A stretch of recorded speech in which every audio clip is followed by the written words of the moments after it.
The silent awakening, Captain Zephyr Kane rubbed his tired eyes as he stared at the endless void beyond the bridge of the stellar dawn. The Altarian officer had been patrolling the forgotten sectors for 3 months now, and each day brought nothing but empty space and bitter memories. These regions had once been called the human territories, back when such a species existed. Now they were just graveyards of dead worlds and shattered dreams. The Galactic Union had assigned him here as punishment for questioning orders during the siege of Proxima. Captain Kane was supposed to learn discipline in these silent sectors, where nothing ever happened and nothing ever would. The irony wasn't lost on him that he was patrolling the remains of a civilization that had once been known for questioning authority. Lieutenant Vera, his Zephyrian second-in-command, approached with her usual concerned expression. Her blue-scaled face showed the strain of months in dead space. "Captain, we're approaching the edge of Sector 78. Shall we turn back or continue the sweep?" Kane glanced at the star charts. Sector 78 was particularly lifeless, even by forgotten sector standards. It had been the location of humanity's last known colony before they mysteriously vanished 20 millennia ago. No one knew what had happened to them. One day they were there, sending messages and trading with other species. The next day, silence. Complete and total silence that had lasted 20,000 years. Continue the sweep, Kane decided. Command wants these sectors thoroughly checked, something about increased pirate activity. He didn't mention that he was curious about the humans. Every young officer in the academy learned about them. They had been unique among the galactic community, not for their technology or their strength, but for their stubborn refusal to give up. Even when outmatched, even when facing impossible odds, humans had kept fighting. It was both admired and feared by other species. The stellar dawn glided silently through the asteroid field that had once been humanity's mining operation. Kane could see the remnants of their structures, still intact after all these years. Human engineering had always been built to last. Unlike the elegant, flowing designs preferred by most galactic species, human construction was blocky, practical, and nearly indestructible.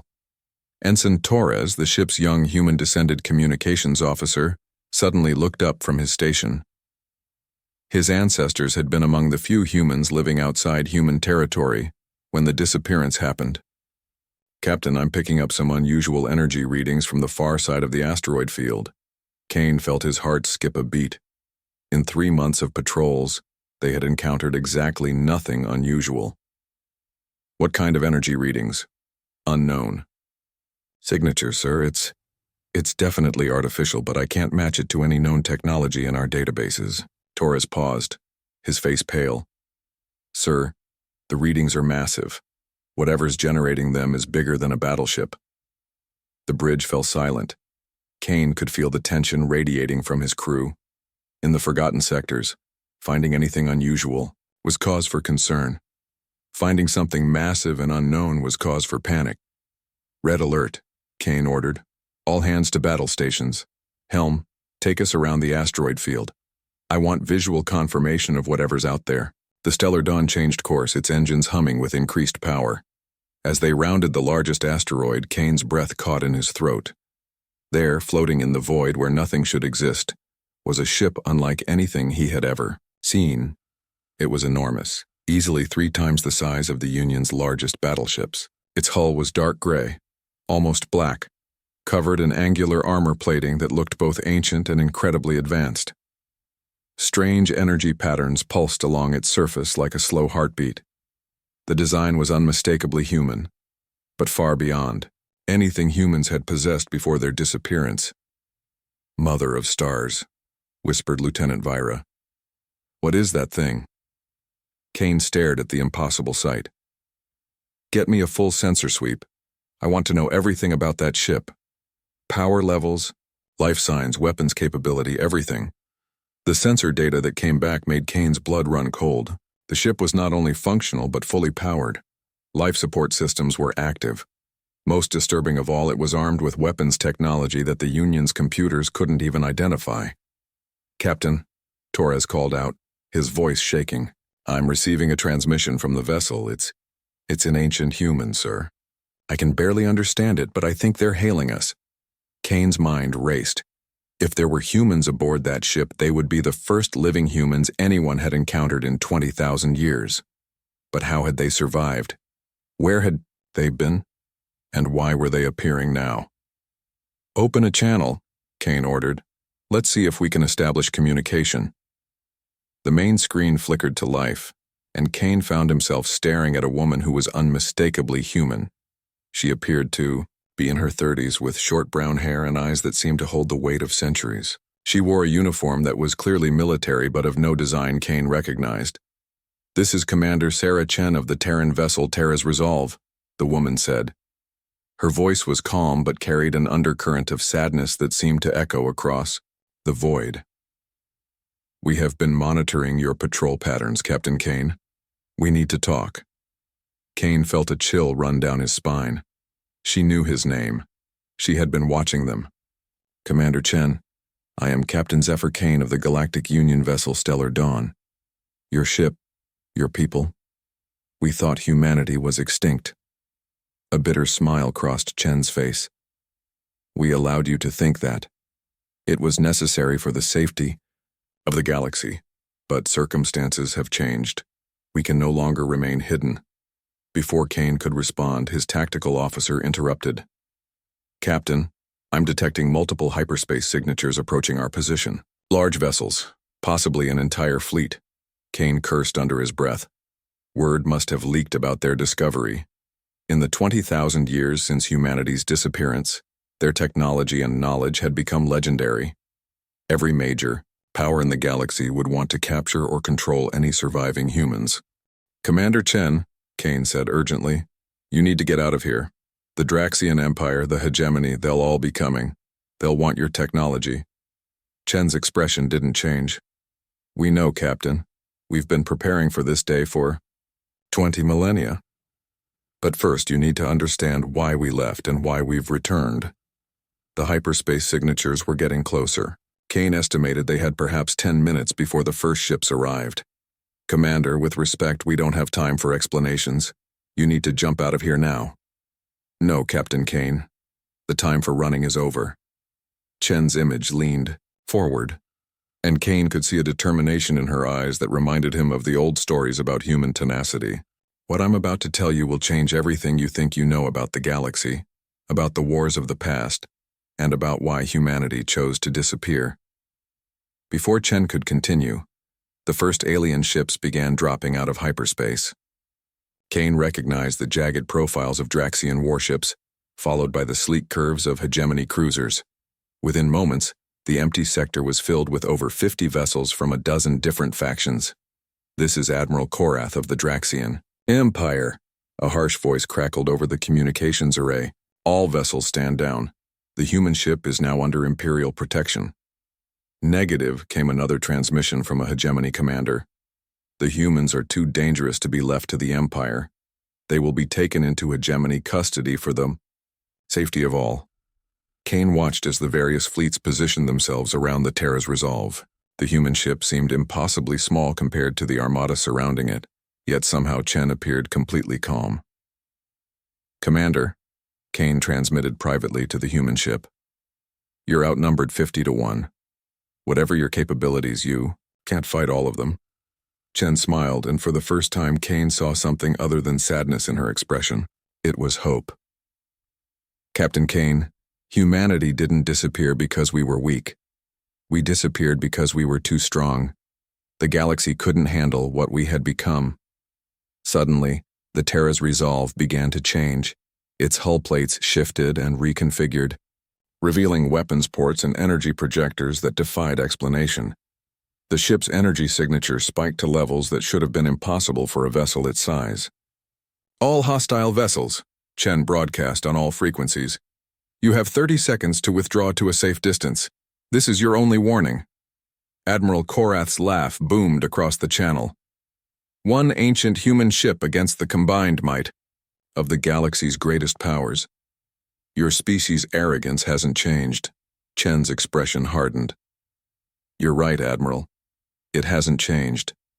Neither has our determination to protect those who cannot protect themselves." Kane suddenly understood. The humans hadn't fled in defeat 20,000 years ago. They had left to protect the galaxy from something, and now they were back because that protection was needed again. As the 30-second deadline approached, Kane made a decision that would define the rest of his life. All Union vessels, he'd broadcast to his small patrol fleet, stand with the humans, we will not allow them to be captured or destroyed. His crew looked at him in shock, but then Lieutenant Vira stepped forward. Captain's orders, she announced. All weapons powered and ready. The battle lines were drawn. On one side, the combined fleets of the galaxy's greatest powers, hungry for human technology and knowledge. On the other, a single human ship that had been alone for 20 millennia, now joined by a small Union patrol fleet whose captain had chosen compassion over orders. Chen's voice came over the private channel one last time before the shooting started. Thank you, Captain Kane. You've just proven that some things in this galaxy are still worth fighting for. The silence of 20,000 years was about to end in fire and thunder. The price of silence. The first shots came from the Draxian fleet. Admiral Korath, never one for patience, ordered his heavy cruisers to disable the Terra's resolve with ion cannons. The blue bolts of energy lanced through space, striking the human ship's shields with devastating force.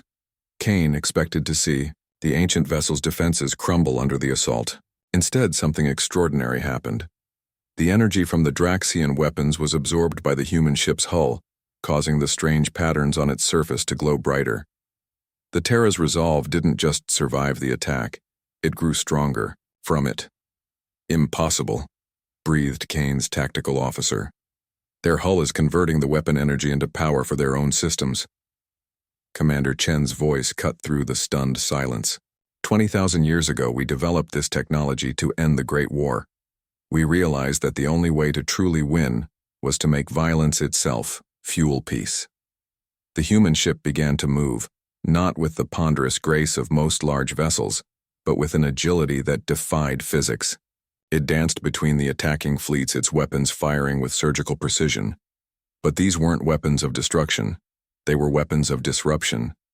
Each shot disabled enemy vessels without killing their crews, leaving them adrift, but alive. Kane watched in amazement as the Terra's resolve systematically neutralized ship after ship.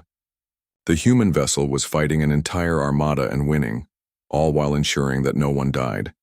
It was the most incredible display of military capability he had ever witnessed. Captain, Torres called out, Commander Chen is requesting permission to come aboard. Kane blinked in surprise. In the middle of a space battle, the human commander wanted to board his ship? Granted. Have her meet me in conference room 1. 5 minutes later, Kane found himself face to face with the woman who had just single-handedly defeated 50 warships. Up close, Commander Sarah Chen appeared even more remarkable. Her eyes held depths that spoke of experiences beyond normal comprehension, yet her demeanor was warm and approachable. Captain Kane, she began, settling into a chair across from him. What I'm about to tell you is the truth behind humanity's disappearance.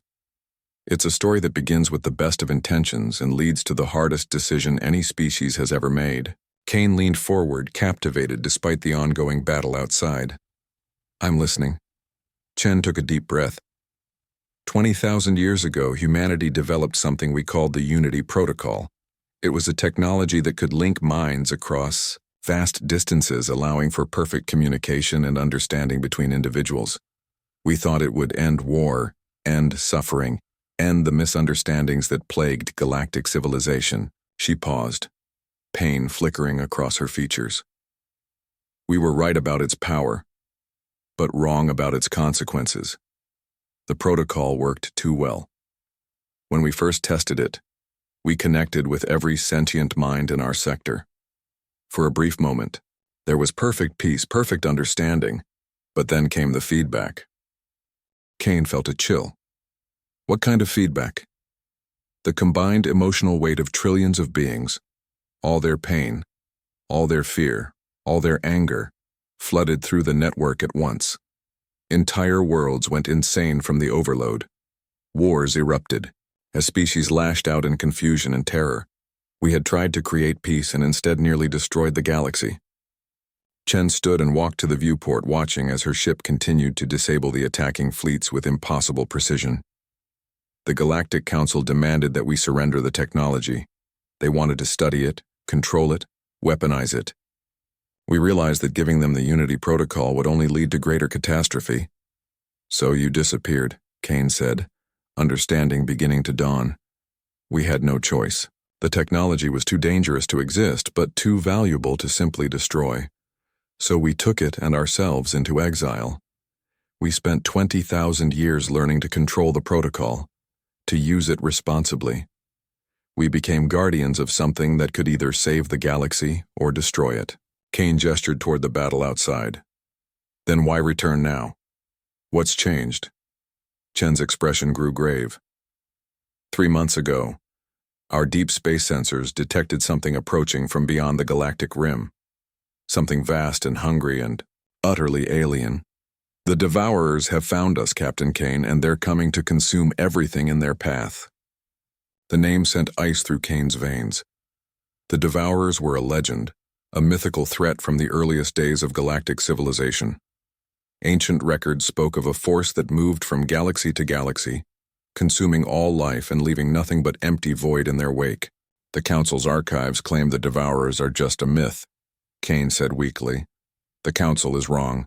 We've been monitoring their approach for decades. They'll reach the outer rim within 5 years, and once they begin feeding on our galaxy's life force, nothing will be able to stop them. Nothing except the Unity Protocol." Chen turned back to face Kane, and he could see the weight of 20 millennia of responsibility in her eyes. "We didn't return to claim our place in galactic society. Captain, we returned to save it, but we can't do it alone. The protocol requires willing participants, minds that choose to link together in common purpose. It can't be forced or coerced." Outside, the last of the attacking ships had been disabled. The various fleets floated helplessly in space, their crews unharmed but their vessels powerless. It was a demonstration of both human capability and human restraint. "What do you need from us?" Kane asked. "Trust," Chen replied simply. "For the Unity Protocol to work against the Devourers, we need representatives from every major species in the galaxy to voluntarily join the network. They'll retain their individuality, their free will, but they'll be connected to a greater whole. Together we can create a defense that the Devourers can't consume or corrupt." Kane thought about the implications. Humanity was asking the galaxy to trust them with the most intimate connection possible, a link between minds. After 20,000 years of silence, they were revealing not only their survival, but their greatest secret. "The fleets out there won't trust you," Kane pointed out. "They came here to capture your technology, not to join some mystical network." Chen smiled sadly. "I know. That's why we need you to be our advocate, Captain. You chose to stand with us when you had every reason to follow orders and stand aside. Your crew followed you because they trust your judgment. If you vouch for us, others might listen." Kane stood and extended his hand. "Commander Chen, on behalf of the Galactic Union, I accept your offer, but I have one condition." Chen raised an eyebrow as she shook his hand. "Which is? No more secrets. If we're going to trust you with our minds, you need to trust us with the truth, all of it." "Agreed." Chen's smile was genuine now, the first real warmth Kane had seen from her. "Dr. Webb, my chief scientist, can begin briefings immediately. You'll learn everything we know about the Devourers and the Unity Protocol." Over the next several hours, Kane found himself at the center of the most important diplomatic negotiations in galactic history. One by one, the disabled fleet commanders were brought aboard the Stellar Dawn to hear Chen's explanation. Some, like Admiral Korath, refused to believe the threat was real. Others, however, began to understand the magnitude of what humanity was offering. The breakthrough came when Dr. Marcus Webb, a human scientist who appeared to be as old as time itself, demonstrated a limited version of the Unity Protocol. He linked the minds of 6 volunteers from different species for just a few seconds. In that brief moment, they experienced perfect understanding of each other's thoughts and motivations. Captain Velshara of the Ethereal Collective was the first to agree. "I felt no deception," she announced to the assembly. "These humans speak truth. The threat they describe is real, and their solution may be our only hope." One by one, other commanders followed suit. Not all of them. Several species chose to leave rather than participate, but enough to form the core of a new alliance. The Unity Defense Network, as it came to be called, would represent the first true cooperation between species in galactic history. As the various fleets departed to spread word of the new alliance, Kane found himself alone with Chen on the bridge of the Terra's Resolve. The human ship was magnificent inside, its corridors filled with art and music and reminders of a culture that had refused to die even in exile. "There's something I don't understand," Kane said as they walked through the ship's observation deck. "If your people have been alone for 20,000 years, how have you maintained your population? How have you kept your culture alive?" Chen's expression grew soft. "We haven't been entirely alone, Captain. When we left, we took with us volunteers from every species we had befriended. Altarians, Zephyrians, even a few Draxians who believed in our cause. Their descendants live among us now, as human as any of us, yet carrying the best of their ancestral cultures." She gestured to a group of children playing in a nearby garden. Kane could see the diversity she spoke of, human features mixed with the scales of Zephyrians, the pointed ears of Ethereals, the silver hair of Altarians. They were humanity's future, but they were also something more. "We learned that true unity doesn't mean sameness," Chen continued. "It means choosing to stand together despite our differences. That's the real power of the Unity Protocol, not to make us all think alike, but to help us understand why our differences make us stronger." As Kane prepared to return to his ship, Chen handed him a small device. "This is a communication relay," she explained. "When the Devourers arrive, activate it. The Unity network will be ready." Kane pocketed the device and saluted. "It's been an honor, Commander. Humanity's return has changed everything." Chen returned the salute. "No, Captain Kane. Humanity's return has simply reminded the galaxy of what it was always capable of.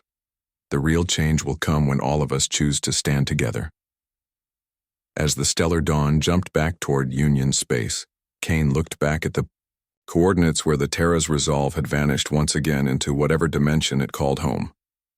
20,000 years of silence had ended, but the real story was just beginning. The galaxy would face its greatest threat united, or it would fall divided. But for the first time in millennia, there was hope that unity might actually be possible. Humanity had returned not as conquerors or refugees, but as teachers, showing the galaxy that true strength came not from standing alone, but from choosing to stand together. The Devourers were coming, but they would find a galaxy that had learned the greatest lesson humanity had to offer, that sometimes the only way to survive is to trust in something greater than yourself. The age of silence was over. The age of unity had begun.